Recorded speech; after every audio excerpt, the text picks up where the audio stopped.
निश्चय आईएएस में आपका स्वागत है। न्यूज़पेपर एनालिसिस क्लास में आज हम 19 मई 2020 के द हिंदू न्यूज़पेपर के कुछ इंपॉर्टेंट आर्टिकल्स पर डिस्कशन करेंगे। आइए स्टार्ट करते हैं पेज नंबर 1 के एक आर्टिकल से, जो कि साइक्लोन अम्फन, चक्रवात अम्फन से जुड़ा हुआ है। बंगाल की खाड़ी में उत्पन्न हुआ यह तूफान अम्फन जो है, यह सोमवार तक यह एक सुपर साइक्लोन के रूप में, सुपर चक्रवात के रूप में विकसित हो चुका है। अगर विंड स्पीड की बात करें तो यह अनुमान है कि लगभग 240 किलोमीटर प्रति घंटे तक इस तूफान के, चक्रवाती तूफान के वायु गति हासिल कर लेने के, प्राप्त कर लेने की संभावना है, जिसके बाद कि यह कम होकर, इसकी तीव्रता कम होकर वर्ग 4 के एक्सट्रीमली सीवियर साइक्लोन यानी कि अति तीव्र चक्रवात के रूप में परिवर्तित हो जाने की संभावना है।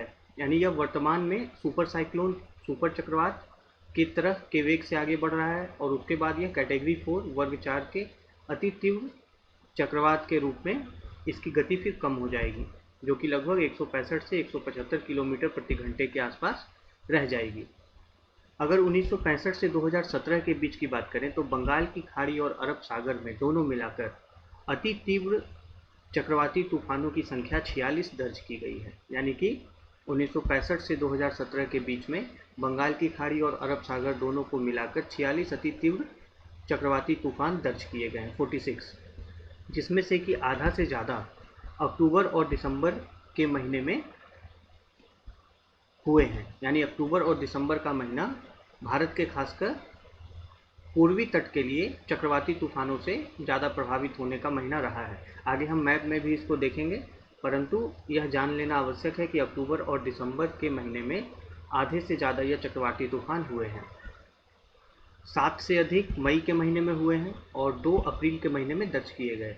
यह जानकारी आपको भारतीय मौसम विज्ञान विभाग के अनुसार यह आंकड़े दर्ज किए गए हैं समय के साथ। तो वर्ष 1965 से 2017 के बीच की हम बात कर रहे हैं, जिसमें कि 46 अति तीव्र चक्रवाती तूफान दर्ज किए गए बंगाल की खाड़ी और अरब सागर में, आधा से अधिक जिसमें कि अक्टूबर और दिसंबर के महीने में आए, 7 ऐसे तूफान मई के महीने में, 2 अप्रैल के महीने में दर्ज किए गए। फनी की अगर हम बात करें, जो फनी चक्रवात पिछले साल भारत के पूर्वी तट पर हिट हुआ था, तो अगर हम फनी की बात करें तो इसके अलावा मात्र 1966 में ही एक ऐसा चक्रवाती तूफान आया जिसने कि इंडिया में लैंडफॉल किया। लैंडफॉल का तात्पर्य होता है जो कि भारत के भूभाग पर आके अपनी सारी ऊर्जा ड्रॉप कर देता है, वर्षा के रूप में या वायु गति के रूप में। तो फनी को छोड़कर 1966 में एकमात्र ऐसा चक्रवात तूफान आया था जो कि भारत में एक्चुअल लैंडफॉल जिसने किया। फनी 2019 में भारत में आया एक चक्रवाती तूफान था। इस मैप में अब आप देख सकते हैं कि किस प्रकार से इंडिया के ईस्टर्न कोस्ट में यानी कि पूर्वी तट में चक्रवाती तूफान का प्रभाव अधिक रहा है और दक्षिणी हिस्से में चक्रवाती तूफान का प्रभाव अधिक रहा है। अगर हम भारत के पश्चिमी तट की चर्चा करें तो पश्चिमी तट पर चक्रवाती तूफानों का प्रभाव पूर्वी तट की तुलना में कम रहा है। तो चक्रवात संबंधी जब आपसे सामान्य अध्ययन पेपर 1 में मुख्य परीक्षा में प्रश्न पूछे जाएं भूगोल में, तो आप उसमें जरूर इस प्रकार के मैप को जरूर शामिल करें। इससे आपके उत्तर का भार जो है वह बढ़ जाता है, आपके उत्तर की गुणवत्ता अधिक हो जाती है। अगर हम ट्रॉपिकल साइक्लोन्स के यानी उष्णकटिबंधीय चक्रवातों के वर्गीकरण की बात करें तो भारतीय मेट्रोलॉजिकल डिपार्टमेंट के अनुसार, यानी कि भारतीय मौसम विज्ञान विभाग के अनुसार, आईएमडी के अनुसार, लो प्रेशर सिस्टम यानी निम्न दाब प्रणालियों को बंगाल की खाड़ी और अरब सागर में कई वर्गों में विभाजित किया गया है। जैसे आप देख सकते हैं, पहली कैटेगरी जो है निम्न दाब क्षेत्र की है, अवसाद उसके बाद आता है, फिर गंभीर अवसाद डीप डिप्रेशन, उसके बाद चक्रवाती तूफान साइक्लोनिक स्टॉर्म, उसके बाद तीव्र चक्रवाती तूफान सीवियर साइक्लोनिक स्टॉर्म, फिर अति तीव्र साइक्लोनिक स्टॉर्म, उसके बाद सुपर चक्रवाती तूफान। तो इनका जो क्लासिफिकेशन किया गया है वह विंड स्पीड के आधार पर किया गया है कि ऐसे तूफानों की जो है वायु गति क्या होती है, हवा की तेज़ी क्या होती है। तो अगर 31 किलोमीटर प्रति घंटे की रफ्तार से कम का तूफान है तो वह निम्न दाब क्षेत्र के रूप में उसे वर्गीकृत किया जाता है। 31 से 49 किलोमीटर प्रति घंटा अवसाद होता है, 50 से 61 किलोमीटर प्रति घंटा डीप डिप्रेशन कहते हैं, 62 से 88 किलोमीटर प्रति घंटा यह चक्रवाती तूफान के रूप में इसे वर्गीकृत किया गया है। 89 से 118 किलोमीटर प्रति घंटा यह तीव्र चक्रवाती तूफान के रूप में वर्गीकृत किया गया है। 119 से 221 किलोमीटर प्रति घंटा यह अति तीव्र साइक्लोनिक तूफान के रूप में इसे क्लासिफाई किया गया है, और 221 किलोमीटर प्रति घंटा एवं उससे अधिक उसे सुपर साइक्लोनिक स्टॉर्म के रूप में वर्गीकृत किया गया है। तो जैसा हमने देखा कि अम्फन के अधिकतम विंड स्पीड होने की संभावना 240 किलोमीटर प्रति घंटा है, इसीलिए वर्तमान में इसे सुपर साइक्लोनिक स्टॉर्म के रूप में क्लासिफाई किया गया है। आगे बढ़ते हैं। भारतीय मौसम विज्ञान विभाग के द्वारा चक्रवात के समय 4 अलग अलग प्रकार के कलर कोड जारी किए जाते हैं, जिसका कि संकेत वेरियस कैटेगरी ऑफ अलर्ट से होता है, वार्निंग से होता है। यानी कि आईएमडी के द्वारा कई वार्निंग जारी की जाती है जो कलर कोडेड होते हैं। तो ऐसे कलर कोडेड को थोड़ा समझते हैं, जो आपके प्रारंभिक परीक्षा में भी और मुख्य परीक्षा सामान्य अध्ययन पेपर 1 में भी पूछा जा सकता है। तो पहला ग्रीन अलर्ट है। इसका तात्पर्य होता है कि सब ठीक है, मौसम में किसी प्रकार की गड़बड़ी नहीं है, किसी प्रकार के क्षति का भी अनुमान नहीं है, और ऐसे परिस्थिति में कोई एडवाइजरी जारी आईएमडी के द्वारा नहीं की जाती। येलो अलर्ट की अगर हम बात करें, जिसमें कि लोगों को सतर्क रहने कहा जाता है। येलो अलर्ट का संकेत होता है कि मौसम बहुत ख़राब है, और जो कि काफ़ी दिनों तक ख़राब मौसम रह सकता है। इसमें यह भी सुझाव दिया जाता है कि मौसम के और बिगड़ने की संभावना है, जिससे कि दैनिक गतिविधियों में, डे टू डे एक्टिविटीज़ में अड़चन और बाधा आ सकती है। ऑरेंज या अंबर अलर्ट की हम बात करें, जिसमें कि नागरिकों को तैयार रहने के लिए कहा जाता है। इसे एक ऐसे वार्निंग के रूप में, चेतावनी के रूप में जारी किया जाता है जिसमें कि बहुत ही खराब मौसम की स्थिति का अनुमान होता है, जिससे कि लोगों के सड़क एवं रेल माध्यम से आने जाने में बाधा की संभावना हो सकती है। इसके साथ ही विद्युत आपूर्ति में भी बाधा हो सकती है। यह एक प्रकार से लोगों को राहत एवं बचाव कार्य के लिए तैयार रहने के लिए एक वार्निंग होती है। रेड अलर्ट की अगर हम बात करें, जिसमें कि एक्शन लेने के लिए वार्निंग जारी की जाती है, जिसमें कि लोगों के जान के ऊपर काफ़ी ज़्यादा जोखिम होता है, सिग्निफिकेंट रिस्क होता है, वैसी परिस्थिति में रेड अलर्ट जारी की जाती है। इसमें लोगों को अपने अपने परिवारों की सुरक्षा के लिए सभी प्रकार के उपाय लेने के लिए दिशा निर्देश जारी किए जाते हैं, और कहा जाता है उन्हें कि स्थानीय प्रशासन के द्वारा दिए गए दिशा निर्देशों और आपदा राहत टीम के द्वारा जारी किए गए इंस्ट्रक्शंस को फॉलो करें। तो यह जानकारी आपके मुख्य परीक्षा पेपर 1 के लिए महत्वपूर्ण है, जहां पर कि आपके भूगोल में आपसे साइक्लोन के, चक्रवात के क्लासिफिकेशन के बारे में पूछा जा सकता है, जैसे हम लोगों ने यहाँ पे चर्चा की, और वैसे आपसे आईएमडी के द्वारा जारी किए गए विभिन्न प्रकार के अलर्ट्स के बारे में पूछा जा सकता है, जो कि मुख्य परीक्षा में भी और प्रारंभिक परीक्षा दोनों में पूछा जा सकता है। जैसा हमने पहले भी कहा कि सामान्य अध्ययन भूगोल के प्रश्नों में, मेंस में खासकर, आपको अगर साइक्लोन के बारे में, इसके भारत के पूर्वी तट और पश्चिमी तट पर तुलनात्मक प्रभाव से संबंधित अगर प्रश्न हो, या आपको कोई बिंदु शामिल करना हो, तो वहाँ पर इस मैप को आप जरूर शामिल करें। इससे आपके उत्तर की गुणवत्ता बढ़ जाती है। तो इस प्रकार से आर्टिकल आपके प्रीलिम्स और मेंस परीक्षा दोनों के लिए इम्पोर्टेंट है। आगे बढ़ते हैं पेज नंबर 6 पर, द हिंदू का संपादकीय, जो कि सरकार के द्वारा अभी आत्मनिर्भर भारत अभियान के ऊपर द हिंदू अखबार का संपादकीय ओपिनियन है। आत्मनिर्भर अभियान के अंतर्गत भारत सरकार के द्वारा एक सप्लाई साइड पुश, यानी कि आपूर्ति साइड के तरफ से एक अर्थव्यवस्था को बूस्ट करने का प्रयास किया गया, जिसमें कि पूंजी की उपलब्धता के माध्यम से और वित्तीय स्थिति को बिना खराब किए हुए, मतलब बहुत ज़्यादा डैमेज नहीं पहुंचाते हुए, अर्थव्यवस्था को एक सपोर्ट देने का प्रयास सरकार के द्वारा किया गया। इसके साथ ही जो केंद्र सरकार की इनकम सपोर्ट योजनाएं चल रही हैं, तो उनमें भी ज़्यादा बदलाव नहीं किए गए हैं। ज़्यादा प्रयास यह रहा कि बाजारों में कारोबारों को और अधिक पूंजी उपलब्ध कराकर आने वाले समय में आर्थिक गतिविधियों को फिर से चालू कराने का प्रयास किया जाए। जैसा सरकार ने बताया कि इसका जो वित्तीय प्रभाव है लगभग 20 लाख करोड़ का पड़ेगा। 20 लाख करोड़ के पैकेज की घोषणा हुई, जो कि परंतु अगर अर्थशास्त्रियों के हिसाब से माने तो इसका जो एक्चुअल जो फिजिकल इम्पैक्ट है, जो वित्तीय इसका जो बोझ या प्रभाव केंद्र सरकार के ऊपर पड़ने वाला है, वो लगभग 2 से 3%, 2 to 3% ऑफ जीडीपी का सरकार के ऊपर बोझ पड़ेगा। जबकि सरकार ने कहा है कि लगभग 10% जीडीपी का उसने इकोनॉमिक स्टिमुलस पैकेज के रूप में घोषणा की है। तो यहाँ पर आप एक आलोचनात्मक पक्ष के रूप में इस बिंदु को समझ सकते हैं कि जो एक्चुअल फिजिकल इम्पैक्ट है गवर्नमेंट के ऊपर, वित्तीय जो दाब या प्रभाव है वह सकल घरेलू उत्पाद के 10% ना होकर 2 से 3% तक ही सीमित रहेगा, क्योंकि इसमें पूर्व में बजट में भी आवंटित किए गए अन्य योजनाओं के अंतर्गत राशियों को भी शामिल किया गया है, प्रावधानों को भी शामिल किया गया है। यानी इसमें पूर्ववर्ती भी सरकार की कई योजनाओं के अंतर्गत आवंटित निधि को भी इस फिजिकल पैकेज में स्थान दिया गया है, शामिल किया गया है।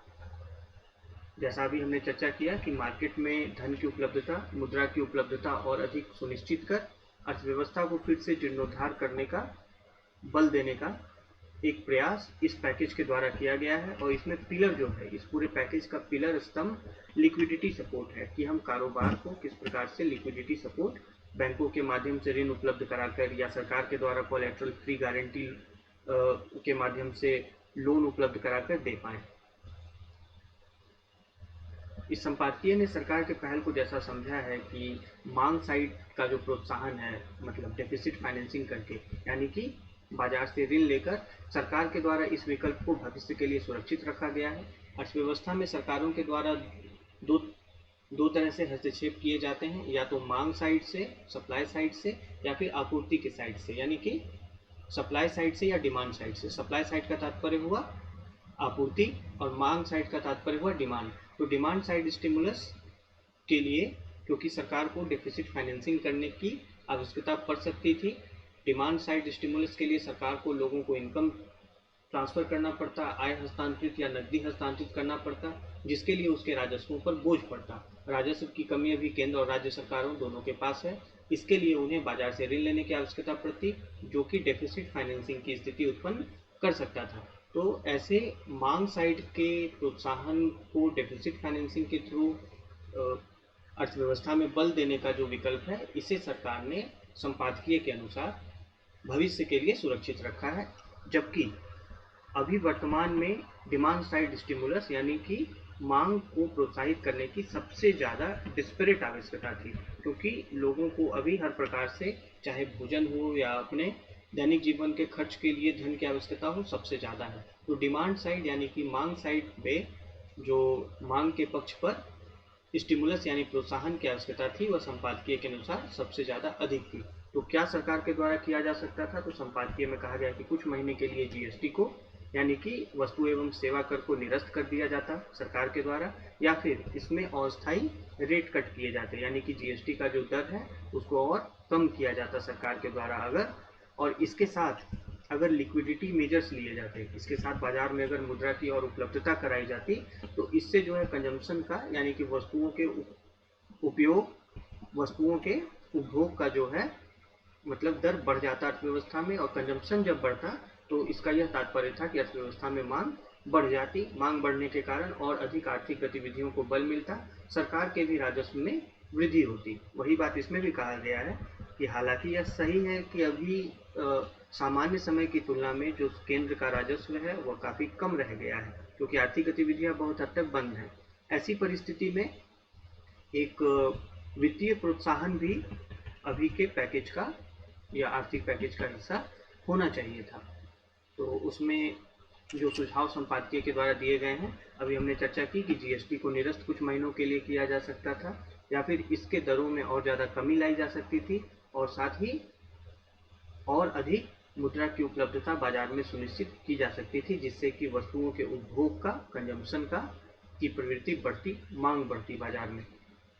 और जैसा अभी हमने चर्चा किया कि अगर टैक्स में कट होता, यानी कि टैक्स के जीएसटी के रेट्स में अगर कमी लाई जाती, तो उसके कारण सरकार को राजस्व का नुकसान हो सकता था। लेकिन अगर ये उपाय किए जाते तो इससे अर्थव्यवस्था में कंजम्पशन को भी वृद्धि मिलती, कंजम्पशन को भी एक बूस्ट मिलता, जिसके कारण कि राजस्व अधिक अर्जित होता, और वह टैक्स में कमी लाने के कारण जो राजस्व की क्षति होती, उसकी क्षतिपूर्ति, उसकी भरपाई भी कर पाता। तो एक प्रकार से संपादकीय में ये सुझाव भी दिया गया है कि डिमांड साइड, मांग पक्ष के ऊपर भी सरकार को कार्य करने की आवश्यकता थी। नरेगा के लिए अतिरिक्त 40,000 करोड़ का आवंटन, यह इसकी संपादकीय ने सराहना की है। यह कहा है कि प्रवासी मजदूरों को अर्थपूर्ण कार्यों में संलिप्त करने के लिए इस स्कीम का लाभ लिया जा सकता है।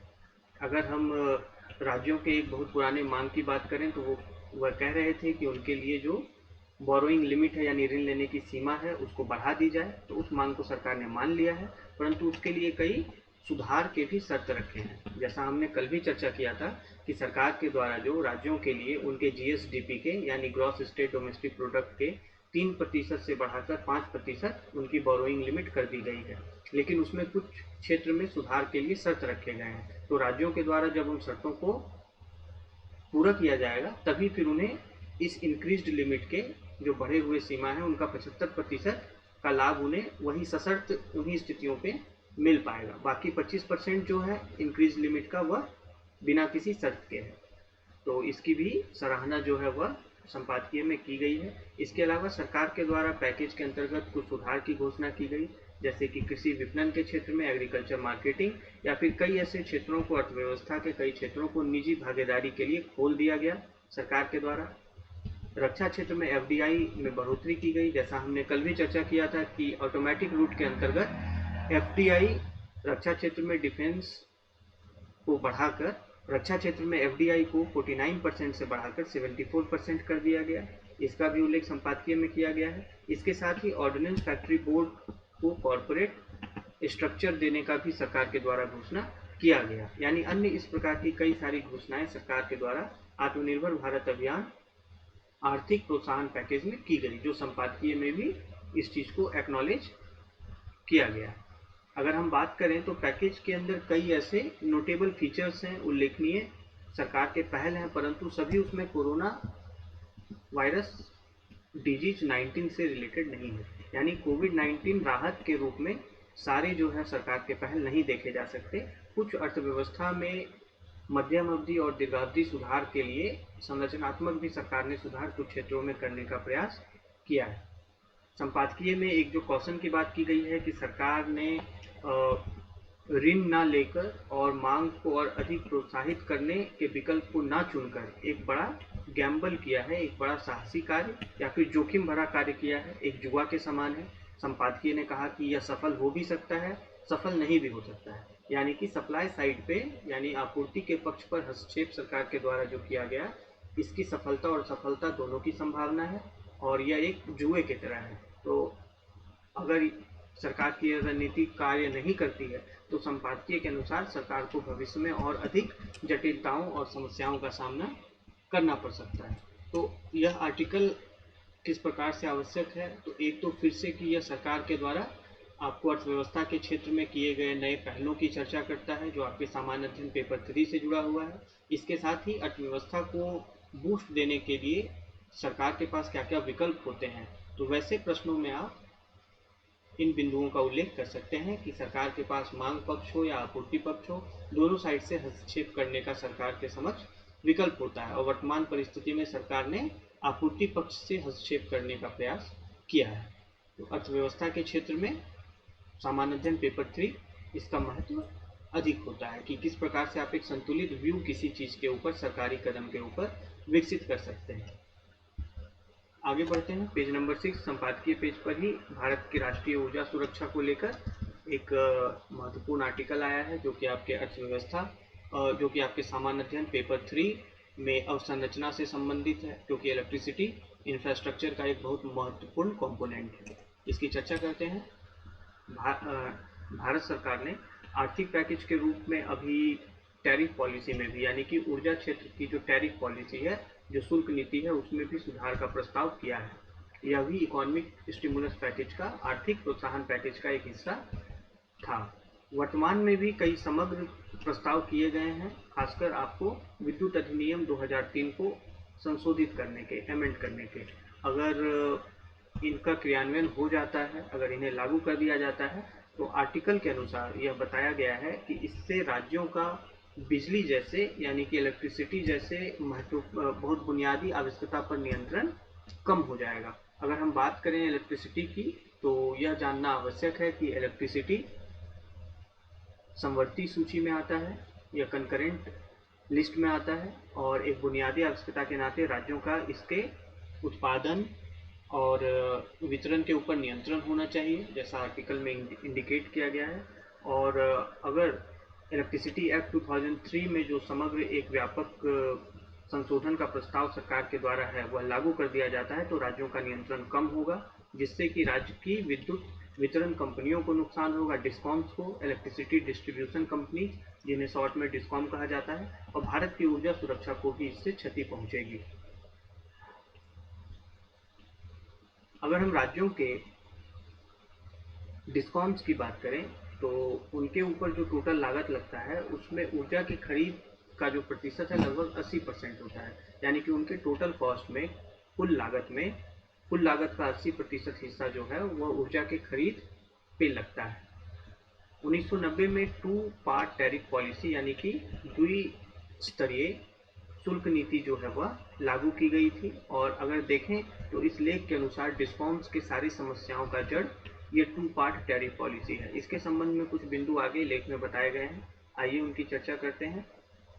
1990 के शुरुआती वर्षों में ऊर्जा मंत्रालय के द्वारा बिजली वितरण कंपनियों को long term power purchase agreement में निवेश करने की बाध्यता रखी गई थी। पावर परचेज एग्रीमेंट का तात्पर्य होता है ऊर्जा खरीद समझौते, जो कि वह ऊर्जा उत्पादकों से करते हैं। तो ऐसे लॉन्ग टर्म दीर्घावधि ऊर्जा खरीद समझौतों में उन्हें ऊर्जा उत्पादकों से यानी बिजली उत्पादकों को एक निर्धारित कीमत के ऊपर बिजली खरीदने की बाध्यता जो है डिस्कॉम्स के ऊपर रखी गई थी। अगर राज्य सरकारें उन डिस्कॉम से बिजली खरीदती हो या ना खरीदती हो, किसी भी परिस्थिति में उन्हें पावर जनरेटर्स को, डिस्कॉम्स को, ऊर्जा उत्पादकों को एक निर्धारित कीमत पर शुल्क अदा करना यह मैंडेटरी कर दिया गया था पावर परचेज एग्रीमेंट के द्वारा। और अगर हम पावर परचेज एग्रीमेंट्स की बात करें, अगर हम ऊर्जा खरीद समझौतों की बात करें तो उनमें एक बहुत अति आशावादी अनुमान ऊर्जा की भविष्य में आवश्यकता को लेकर होता था, और यह एस्टिमेशन केंद्रीय विद्युत प्राधिकरण के द्वारा, सेंट्रल इलेक्ट्रिसिटी अथॉरिटी के द्वारा किया जाता है। तो यह आर्टिकल में आरोप लगाया गया है कि सेंट्रल इलेक्ट्रिसिटी अथॉरिटी के द्वारा जो ऊर्जा की आवश्यकताओं का आकलन होता है वो अति आशावादी होता है, बहुत अनावश्यक होता है, जिसके कारण कि डिस्कॉम्स के ऊपर उनको एक नियत मतलब कि फिक्स्ड कॉस्ट पे करने के कारण उन्हें क्षति होती है। अब होता क्या है कि जितनी ऊर्जा की आवश्यकता जो है वो डिस्कॉम को है नहीं, उससे कहीं अधिक सेंट्रल इलेक्ट्रिसिटी अथॉरिटी, केंद्रीय विद्युत प्राधिकरण के द्वारा बता दी गई, और अगर डिस्कॉम्स ने पीपीए उस आधार पे साइन कर लिए यानी पावर परचेज एग्रीमेंट साइन कर लिया, तो उनको एक लंबे अवधि तक उसी पावर परचेज एग्रीमेंट के आधार पर फिक्स्ड कॉस्ट जो है एक निर्धारित शुल्क ऊर्जा उत्पादकों को देना होता है, जिससे कि उनके ऊपर एक अतिरिक्त वित्तीय बोझ पड़ता है और वह और अधिक नुकसान में, घाटे में चले जाते हैं। तो यह एक टेक्निकल पॉइंट है जो कि आप अपने मेंस के उत्तर में शामिल कर सकते हैं ऊर्जा क्षेत्र के सुधार के लिए और जो समस्याएं हैं। तो इस प्रकार के जो तकनीकी बिंदु होते हैं वह काफ़ी ज़्यादा उत्तरों में अप्रिशिएट किए जाते हैं, इन्हें जरूर आप शामिल करें। आगे बात करें तो वर्ष 2010 से डिस्कॉम्स के लिए यह भी आवश्यकता रख दी गई सरकार के द्वारा कि वह नवीकरणीय ऊर्जा की खरीद करें, और जो उनके ऊपर एक अनिवार्य नवीकरणीय ऊर्जा खरीद की बाध्यता थी उससे भी एक्सेस में जाकर उनसे सभी प्रकार के रिन्यूएबल पावर को, नवीकरणीय ऊर्जा को खरीदने की बाध्यता 2010 में कर दी गई, जिससे कि उनके ऊपर टू पार्ट पीपीएज में यानी कि द्विस्तरीय पावर परचेज एग्रीमेंट के अंतर्गत उन्हें निर्धारित जो शुल्क है उसको चुकाने में और अधिक कठिनाई होने लगी। एक तो वो पहले से ओवर एस्टिमेशन के कारण यानी कि अति आशावादी आकलन के कारण उन्हें अधिक शुल्क अदा करना पड़ता था, और अब नवीकरणीय ऊर्जा भी उन्हें अगर खरीदने की एक अनिवार्यता कर दी गई तो इससे उनके जो फिक्स्ड कॉस्ट हैं यानी जो निर्धारित जो शुल्क उन्हें पावर जनरेटर्स को देने होते हैं वो और अधिक बढ़ गए, उसका बोझ और अधिक बढ़ गया। जैसा हम जानते हैं कि ऊर्जा की आवश्यकता जो है यह सूर्यास्त के बाद अपने चरम पे पहुंच जाती है, पीक पे पहुंच जाती है, क्योंकि डे लाइट फिर समाप्त हो जाता है और एकाएक शाम होने के बाद हर क्षेत्र से, चाहे वो घरेलू क्षेत्र हो या औद्योगिक क्षेत्र हो, ऊर्जा की मांग जो है सर्वाधिक हो जाती है। लेकिन जैसा हम जानते हैं कि नवीकरणीय ऊर्जा के क्षेत्र में और अधिक स्टोरेज की आवश्यकता होती है। लेख में बताया गया है कि जो थर्मल पावर प्लांट से जनित ऊर्जा है उससे भी दोगुनी जो है स्पिनिंग रिजर्व यानी कि स्टोरेज व्यवस्था की आवश्यकता, भंडारण व्यवस्था की आवश्यकता जो है यह आपको नवीकरणीय ऊर्जा के क्षेत्र में आवश्यक होती है। तो इसका तात्पर्य कि अगर डिस्कॉम्स के द्वारा नवीकरणीय ऊर्जा की अधिक खरीद की अनिवार्यता कर दी गई तो उन्हें अपने स्टोरेज कैपेसिटी में भी और ज़्यादा निवेश करना पड़ेगा, उनके रख रखाव में और अधिक खर्च करना पड़ेगा। तो एक प्रकार से यह डिस्कॉम्स के ऊपर और अतिरिक्त बोझ डालने के ही समान है। इसके साथ सोलर और विंड एनर्जी यानी कि सौर और वायु ऊर्जा, पवन ऊर्जा के जो संयंत्र हैं, उस प्रकार के इन फर्म पावर यानी कि जो संयंत्र से जो उत्पादित ऊर्जा है उन्हें लार्ज वॉल्यूम में एकीकृत करने के लिए भी डिस्कॉम्स को बड़ी चुनौती का सामना करना पड़ता है, और मतलब ऐसा करना पड़ा है उन्हें, जिसके कारण कि उन्हें काफ़ी ज़्यादा उच्च दरों पर ऊर्जा की खरीद करनी पड़ी है। तो इसको ऐसे समझ सकते हैं कि उन्हें काफ़ी मात्रा में ऐसे इनफर्म पावर के यानी संयंत्र उत्पादित ऊर्जा को खरीदने का उनके ऊपर अनिवार्यता हुई। इसके बावजूद कि सोलर और विंड में जैसा हम जानते हैं आज से कुछ वर्ष पहले तक टैरिफ काफ़ी ज़्यादा हाई होते थे, यानी ऊर्जा का दर, विद्युत का दर काफ़ी ज़्यादा हाई होता था, उच्च होता था। तो ऐसी परिस्थिति में डिस्कॉम्स के ऊपर इस प्रकार के सरकारी नीतियों के कारण काफ़ी ज़्यादा दबाव, बोझ का सामना करना पड़ा है।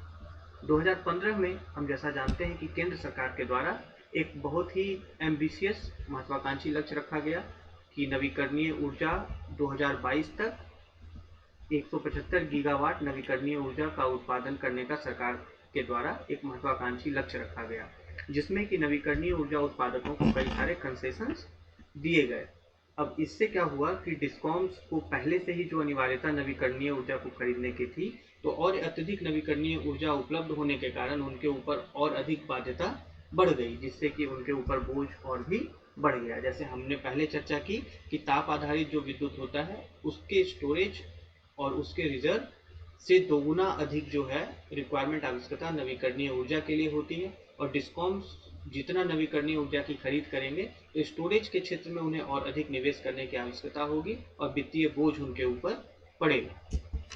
आगे बढ़ते हैं। इलेक्ट्रिसिटी एक्ट में विद्युत अधिनियम 2003 में जो प्रस्तावित बदलाव सरकार के द्वारा किए गए हैं, उसमें सरकार ने संशोधन कर सब फ्रेंचाइज का एक प्रावधान किया है। सब फ्रेंचाइजी का तात्पर्य होता है कि डिस्कॉम्स के अंतर्गत फ्रेंचाइजी दी जाएगी। फ्रेंचाइजी मतलब कि ऑपरेशंस के लिए फ्रेंचाइजी क्रिएट कर, यानी वैसे कॉन्ट्रैक्टर्स क्रिएट कर डिस्कॉम्स के ऑपरेशन को और सरल करने का प्रयास किया जाएगा।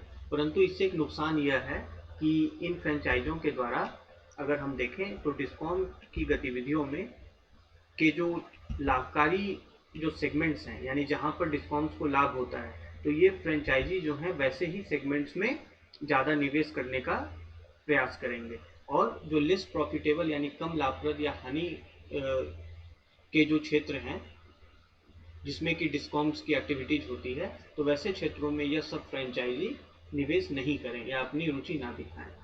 इसके साथ जो अभी हमने रिन्यूएबल पावर डेवलपर्स की बात की कि उनको कंसेशन, कई सारी छूट सरकार के द्वारा दी गई एक महत्वाकांक्षी लक्ष्य की पूर्ति के लिए, तो उनके ऊपर जो ग्रेटर कंसेशंस गवर्नमेंट ने दिए हैं उसका कैस्केडिंग इम्पैक्ट भी जो है डिस्कॉम्स के फिक्स्ड चार्जेस के ऊपर हो सकता है। इस बिंदु की हमने पहले ही चर्चा कर ली है। यह एक प्रस्ताव जो है यह विद्युत अधिनियम 2003 में किया गया, जिसमें कि नवीकरणीय ऊर्जा उत्पादकों के लिए और अधिक छूट की का प्रावधान इसके अंतर्गत है।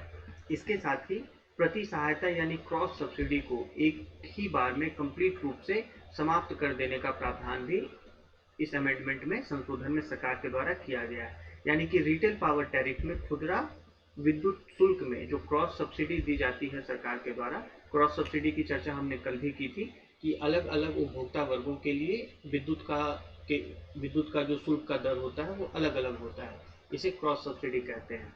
और अधिक इसको अगर क्लैरिटी से समझना है तो हम यह समझ सकते हैं कि हर उपभोक्ता वर्ग को बिजली का जो शुल्क देना होगा उसका आधार यह होगा कि उस वर्ग तक बिजली पहुंचाने की लागत क्या है। तो अगर किसी वर्ग तक बिजली पहुंचाने की लागत अधिक है तो उससे अधिक शुल्क सरकार के द्वारा लिया जाएगा। तो अब इसका एक देखिए कि इस पॉलिसी का एक जो स्पष्ट नुकसान यह है कि ग्रामीण क्षेत्र के जो बिजली उपभोक्ता हैं, तो जैसा हम जानते हैं कि दूर के क्षेत्रों में, दूरस्थ स्थित क्षेत्रों में लंबी लाइंस की आवश्यकता होती है, बिजली के अधिक तारों की आवश्यकता होती है वहां तक बिजली पहुंचाने में। इसके साथ ही कई सारे स्टेप डाउन ट्रांसफार्मर्स जो कि वोल्टेज को कम करते हैं जनरेशन सेंटर से ग्रिड और सब ग्रिड से फिर फर्दर ट्रांसफार्मर में। तो ऐसे ट्रांसफार्मर्स को जिसमें कि वोल्टेज को कम किया जाता है, हर एक स्टेप पर डाउन किया जाता है, उन्हें स्टेप डाउन ट्रांसफार्मर कहते हैं। तो जितनी दूरी होगी उतना ज़्यादा स्टेप डाउन ट्रांसफार्मर्स की आवश्यकता होगी, उतनी लंबी बिजली के तारों की आवश्यकता होगी। और इसके साथ ही जो ट्रांसमिशन लॉसेस होते हैं, यानी कि बिजली के ट्रांसमिशन में जो प्रवाह में जो नुकसान होता है, टेक्निकल लॉसेस जो होते हैं वो भी अधिक होते हैं। तो इन सब के कारण क्या होगा कि जो ग्रामीण क्षेत्र का उपभोक्ता है उसे और अधिक शुल्क पर बिजली खरीदने के लिए बाध्य होना पड़ेगा। तो क्रॉस सब्सिडी अगर हटा दी गई तो उसका एक स्पष्ट नुकसान ये आपको दिखता है। इसमें प्रस्ताव किया गया है, विद्युत अधिनियम 2003 में प्रस्तावित है कि राज्य सरकार अगर अपने तरफ से चाहें तो वो जिस भी उपभोक्ता वर्ग को है वो डायरेक्ट बेनिफिट ट्रांसफर के तरह के तहत लाभ पहुंचा सकते हैं। यानी अगर राज्य सरकारों की इच्छा है किसी वर्ग उपभोक्ता वर्ग विशेष को लाभ पहुंचाने की, तो उन्हें सीधी सब्सिडी नगद हस्तांतरण के द्वारा वह दे सकते हैं। परंतु इस प्रावधान में आप देखें कि केंद्र की राज्य सरकारों के ऊपर वित्तीय बोझ अधिक होगा। तो यह जो प्रावधान आपको विद्युत अधिनियम में प्रस्तावित है उसके साथ साथ उनकी आलोचना के भी बिंदु आर्टिकल में उल्लेख किए गए हैं। चौथी बात जो की गई है कि स्टेट रेगुलेटर्स जो होते हैं राज्य स्तर पर बिजली क्षेत्र में जो विनियामक जो बॉडीज होते हैं उनकी नियुक्ति, स्टेट रेगुलेटर्स की नियुक्ति एक केंद्रीय चयन समिति के द्वारा की जाएगी, जिससे कि राज्य स्तर पर इलेक्ट्रिसिटी रेगुलेशन में जो एक विनियामक स्वायत्ता होनी चाहिए उसको क्षति पहुंचेगी, क्योंकि वैसे रेगुलेटर्स का अपॉइंटमेंट, उनकी नियुक्ति एक केंद्रीय चयन समिति के द्वारा की जाएगी। और इसके साथ ही जैसा हमने शुरू में बात किया था कि विद्युत क्षेत्र वो कंकरेंट स्टेटस है, वह समवर्ती सूची में आता है, तो उससे भी नुकसान पहुंचेगा, क्योंकि फिर इसके ऊपर केंद्र का जो नियंत्रण है वह राज्यों की तुलना में अधिक हो जाएगा। पांचवें बिंदु के रूप में यह बताया गया है कि बिजली क्षेत्र से संबंधित अनुबंध के निपटारे में एडजुडिकेशन में जो राज्य के इलेक्ट्रिसिटी रेगुलेटरी कमीशंस होते हैं, यानी कि विद्युत विनियामक आयोग होते हैं, उनसे ऐसे अनुबंध संबंधित विवादों के ऊपर निर्णय लेने, फैसले देने की शक्तियां ले ली जाएंगी और वैसी शक्तियां एक नए विद्युत अनुबंध प्रवर्तन प्राधिकरण को दे दी जाएंगी, हस्तांतरित कर दी जाएंगी, जो कि एक केंद्र स्तर का एक सेंट्रल लेवल अथॉरिटी होगा, प्राधिकरण होगा। तो हम देख रहे हैं कि किस प्रकार से इसमें राज्यों की शक्तियां ऊर्जा क्षेत्र को नियंत्रित और विनियमित करने में कमजोर हो सकती हैं। तो इसमें एक प्रकार से यह भी कहा गया है कि बिजली जो है बुनियादी ज़रूरत है, और अगर इस प्रकार के प्रस्तावित संशोधन को मंजूरी मिल जाती है तो इससे भारत की ऊर्जा सुरक्षा को काफ़ी ज़्यादा गंभीर परिणाम का सामना करना पड़ सकता है।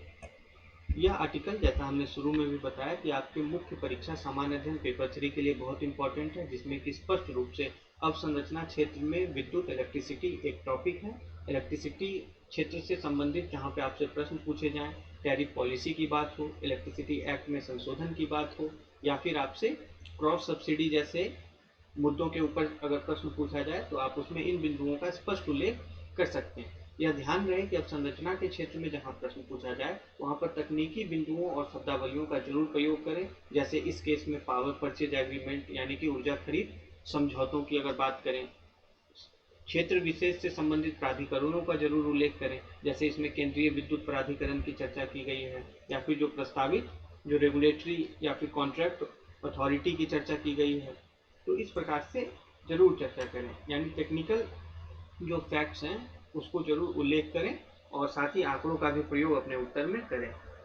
प्रीलिम्स के लिए जैसे हमने बताया कि ऊर्जा क्षेत्र जो है यह समवर्ती सूची में आता है, या आपके विद्युत क्षेत्र इलेक्ट्रिसिटी क्षेत्र यह समवर्ती सूची में आता है, यह आपसे प्रीलिम्स परीक्षा में पूछा जा सकता है अर्थव्यवस्था के क्षेत्र में। तो इस प्रकार से यह आपके प्रीलिम्स और मेंस दोनों के लिए आवश्यक यह टॉपिक है।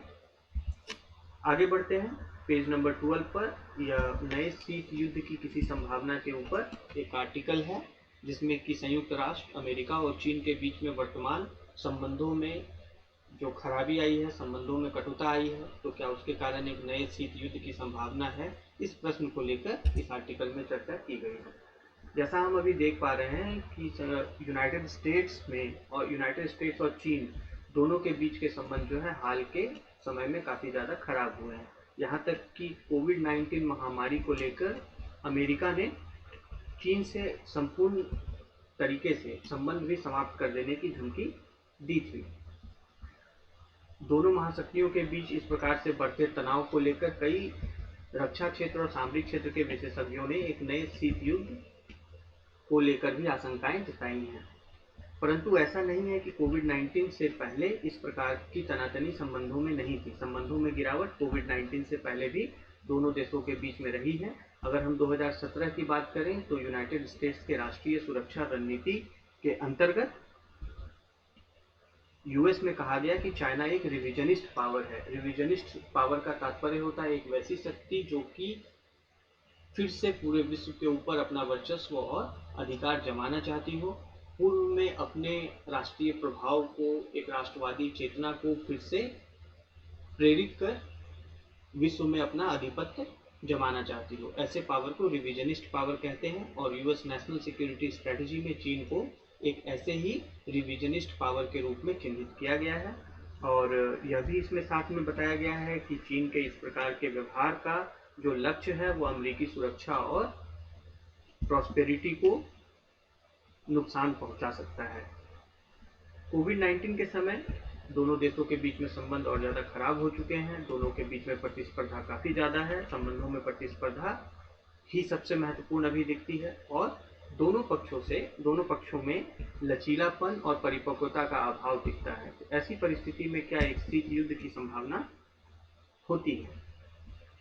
तनाव की अगर हम बात करें किन क्षेत्रों में तनाव है तो व्यापार समस्याओं के समाधान को लेकर दोनों देशों के बीच में तनातनी चल रही है। इसके साथ ही पूर्वी एवं दक्षिणी चीन सागर में एक समुद्री जो है फ्रंट विकसित होता दिखता है, जहां पर कि एक क्लैश पॉइंट दोनों देशों के बीच में एक मुठभेड़ की स्थिति उत्पन्न हो सकती है। चीन जहां पर कि दक्षिण चीन सागर या पूर्वी चीन सागर में अपने समुद्री क्षेत्र के बाहर भी दूसरे देशों के भी समुद्री क्षेत्रों के ऊपर अपना अधिकार जताता है, वैसे समुद्री क्षेत्रों में उसने आर्टिफिशियल आइलैंड्स भी, टापू भी विकसित किए हैं, जहां पर कि अमेरिका वैसे आसियान देशों के साथ अपने संबंधों का हवाला देते हुए अपने भी हितों को जोड़कर देखता है। वैसे परिस्थिति में पूर्वी एवं दक्षिण चीन सागर में चीन और अमेरिका के बीच में मुठभेड़ का एक समुद्री फ्रंट वहां पर विकसित होता दिखता है। अगर हम तकनीक की बात करें, जैसा हम जानते हैं अभी के समय में देख रहे हैं कि 5G टेक्नोलॉजी के विस्तार को लेकर चीनी कंपनियां, विशेषकर हुआवी को लेकर अमेरिकी आशंकाएं काफ़ी अधिक। अमेरिका ने पूर्व में भी चीनी कंपनी हुआवी के 5G टेक्नोलॉजी के रोल आउट में सीमित भूमिका को लेकर विश्व के अपने सहयोगी देशों और अन्य देशों के बीच में राय बनाने का प्रयास किया है। तो तकनीक के भी क्षेत्र में दोनों देशों के बीच में प्रतिस्पर्धा काफ़ी अधिक है और कोविड के कारण दोनों देशों के बीच में आपसी आरोप प्रत्यारोप से संबंध और अधिक खराब हुए। अगर हम अमेरिका में बात करें तो वहाँ पर एक लोगों के बीच में और राजनेताओं के भी बीच में चीन को लेकर एक बहुत ही एंटीपैथी की भावना है, डीप रूटेड है, जो कि काफ़ी ज़्यादा गहरी है। एंटीपैथी का तात्पर्य होता है एक नकारात्मक भावना चीन को लेकर अमेरिका के लोगों में और वहाँ के राजनेताओं में उभरी है। चीन में भी अगर हम बात करें तो वहाँ के नेतृत्व में या फिर वहाँ के जनता में राष्ट्रवादी विचारों की हम देख पाते हैं कि एक नई जो है ऊर्जा के साथ राष्ट्रवादी विचारों को बल मिलता दिखता है। इसलिए वर्तमान के समय में शीत युद्ध की कुछ समानताएं भी इस आर्टिकल में बताई गई हैं, जैसे कि दोनों चाइना और यूएस के पॉलिटिकल एलिट्स में, जो राजनीतिक रूप से एलिट वर्ग है, वैसे वर्गों में एक दूसरे को मुख्य प्रतिस्पर्धी के तौर पर, प्रतिद्वंदी के तौर पर देखा जा रहा है। जो कि अगर हम सोवियत और यूएस की बात करें तो शीत युद्ध के समय भी इन दोनों देशों के द्वारा एक दूसरे को मुख्य प्रतिद्वंदी के रूप में देखा जाता था। तो वर्तमान का जो यह राजनीतिक संकट है दोनों देशों के बीच के संबंध का, उसमें शीत युद्ध से संबंधित एक समानता यह है। दूसरी समानता यह है कि शीत युद्ध जो था वह एक आइडियोलॉजिकल कंटेस्ट था, यानी एक वैचारिक मतलब जो है वो विचारधारा की लड़ाई थी कम्युनिस्ट और कैपिटलिस्ट कैंप में, यानी कि साम्यवादी और पूंजीवादी ब्लॉक्स के बीच में। अगर हम वर्तमान के समय के चीन की बात करें तो वहाँ भी कम्युनिस्ट पार्टी ऑफ चाइना का शासन है, जो कि एक विचारधारा आधारित पार्टी है और उसी प्रकार की विचारधारा से प्रेरित आर्थिक और सामरिक नीतियों का पूरे विश्व में वह प्रचार प्रसार करना चाहती है। यूएस भी हम देख रहे हैं कि हाल फिलहाल में ज़्यादा संरक्षणवाद और हार्ड नेशनलिज्म यानी कि एक कठोर राष्ट्रवाद की विचारधारा की तरफ बढ़ रहा है। तो वैसे में एक विचारधारा के संघर्ष संबंधित भी समानता अभी के समय में और शीत युद्ध के समय में दिखती है, परंतु आर्टिकल में यह बताया गया है कि दोनों परिस्थितियों में अंतर भी है। जैसे शीत युद्ध के समय में अमेरिका और सोवियत संघ के बीच में प्रॉक्सी कन्फ्लिक्ट काफ़ी ज़्यादा होता था, यानी कि दूसरे पार्टीज को इन्वॉल्व कर